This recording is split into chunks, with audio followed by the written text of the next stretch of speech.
Hi, this is Charlie Mato-Toyela with another video, kind of a quick tip here on flute making. Something I thought you would find some use in. I've got a couple of customers right now that have asked the question. I've always had some over time and thought, hey, this would be a good video to make. But anyway, what we've got here is a case of a flute where the sound hole has been made a little bit too long. It's a little elongated. The air supply hole back here is also a little elongated, but the sound hole is really my concern. Now, if we had burnt the track all the way through, we could also use this technique. I'm going to show you what it sounds like at first. It doesn't really sound that bad, but for this particular case, this is actually one I found in my scrap box to let you know. You hear that little airy, wispy sound? I think you can probably hear it. That's caused more than likely because the air traveling over the track area is trying to go as pinpoint on this edge as possible. And I know a lot of you are looking at this thinking, well, my flute track and sound box looks pretty good. It looks like that. So anyway, so this dude here is just a little bit on the long side, and what we're going to do is find a way to shorten it up just a smidgen and hopefully make it sound a lot better. So if you'll come over here and take a look. So what we've got here is some super glue and a couple of pieces of paper, as well as some sawdust, which the sawdust can be anything. It can be shavings from your piece of river cane or bamboo, whatever you're using to make your flute. And I've got a dowel. This iron dowel rod is one that we use for a lot of different things. On this end, we use it to make a certain size hole on a certain type of flute, but for the most part, it's just a long metal rod. It can be made out of anything, but because of the nature of this metal, it is less likely to stick to the super glue and the paper as quickly as a wooden one would. So just FYI, this one actually came out of an old coat hanger. And I say it came out of an old coat hanger, it's one of those wood ones that has a little metal bar in the middle. Those make excellent burning tools. As you all will see in my book, I've always made mention of making my own tools. So we have, as I said, this area a little bit elongated. This one is much more elongated, and I can show you on that one too. But what I'm focused on is the sound hole, and what we need to do is build kind of a bridge inside. This is a piece of 150 grit sandpaper, and it works just pretty well. It's a little bit more coarse, or rather a little bit more rough or hard, I guess. I'm trying to think of, it's not really quite a heavier weight paper than most just regular paper, so maybe 20 weight, but with the sandpaper on it, it makes it a little bit more firm and stronger. This is a piece of newspaper. This piece of newspaper will work just fine too for what our purpose is. I'm going to use the sandpaper today though. And all I'm doing is cutting a small square out, which is slightly larger than the size of this hole here, as you see.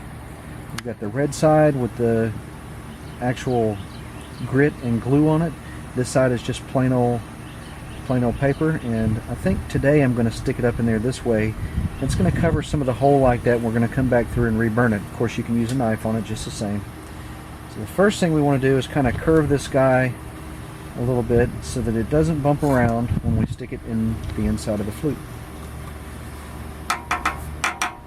And see, hey, check it out, it's already in there. From there, we use our rod. Hopefully I picked one long enough. Oh, there we go. You can see me kind of moving it around just a little bit. I may need to get one more device. Hold on just a second here. There we go. That's not too shabby. So what I'm going to do is I'm going to start by holding a piece of paper up in place, and I know a lot of you are thinking, well, super glue, that's not natural. Paper, that's not already in the piece of river cane. Well, actually, we have a good friend that says, well, actually, and I know he watches some of my videos, so he is a good friend, though, good guy.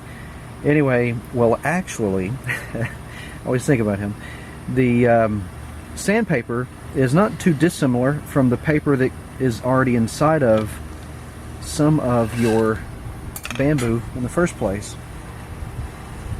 And the cyanacrylic glue or super glue, hey, look at it, it's already set, is some very permanent type stuff. It is mostly acrylic and a little bit of like an acid. And what I'm doing right now is just pushing that sawdust on top of my paper. I'll use a little bit more glue. Keep in mind, if you haven't seen my other videos, safety needs to be taken when using super glue, especially if you're using super glue and wood. They do some interesting things together that are not necessarily good smelling. The vapors coming off of this right now, thank goodness we're outside. Oh my gosh. Some serious vapors coming off of it.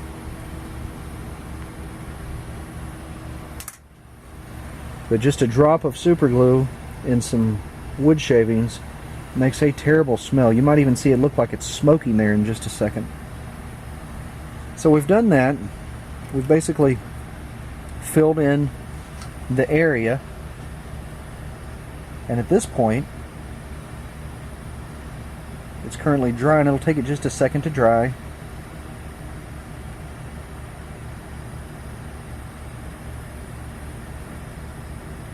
We need to look up inside of it too. Don't stick your eye close to that while it's got any fumes, because those fumes will travel up the flute tube and go straight into your eye.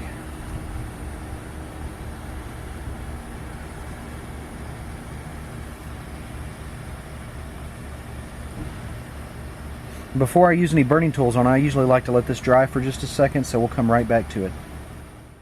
Okay, that didn't take too long. Now that it's dry, what I've done, I went ahead and used my little rod and knocked out that extra piece of sandpaper.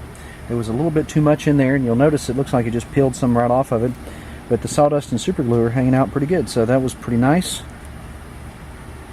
And now for the burning tool, I'm going to recommend you guys not use a burning tool on this. I mean, certainly do it at your own risk, but those vapors, you see that smoke? That's some pretty potent stuff. If you're careful, you really wouldn't even have to come back and reshape that thing if you were careful in your application of the sawdust. But I'm so used to doing things like that really rough out here in the shop and just coming back and cleaning up my mess. But look how nice of a square hole we have now. A lot of you are thinking, well, that's kind of ugly. You don't want your flute looking like that. Now, if you made a mistake on a very beautiful flute, you might want to take a little bit more time to make sure that you do this a little extra right, if you know what I mean. Careful not to super glue those fingers together.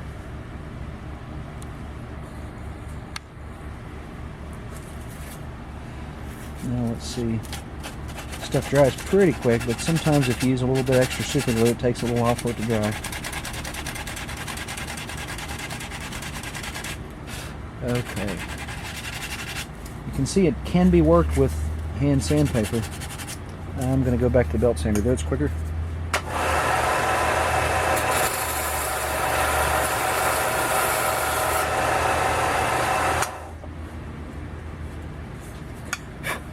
And now, if you'll notice,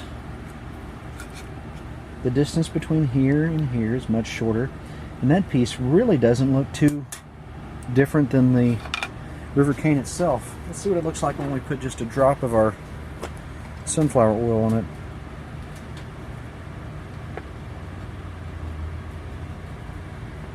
Actually, it doesn't look too shabby. So, before we move the camera and call this one a day, I'm going to try just one time to see if I've done everything I need to.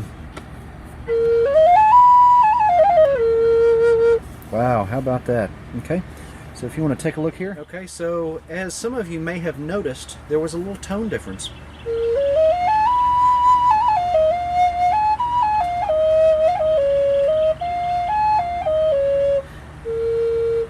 That bottom note is now a little more flat, and I'm going to need to cut it off right here. So probably something more for another video sometime in the future. Whenever you move the edge of the sound chamber up, what happens? It goes a little flat. Kind of interesting.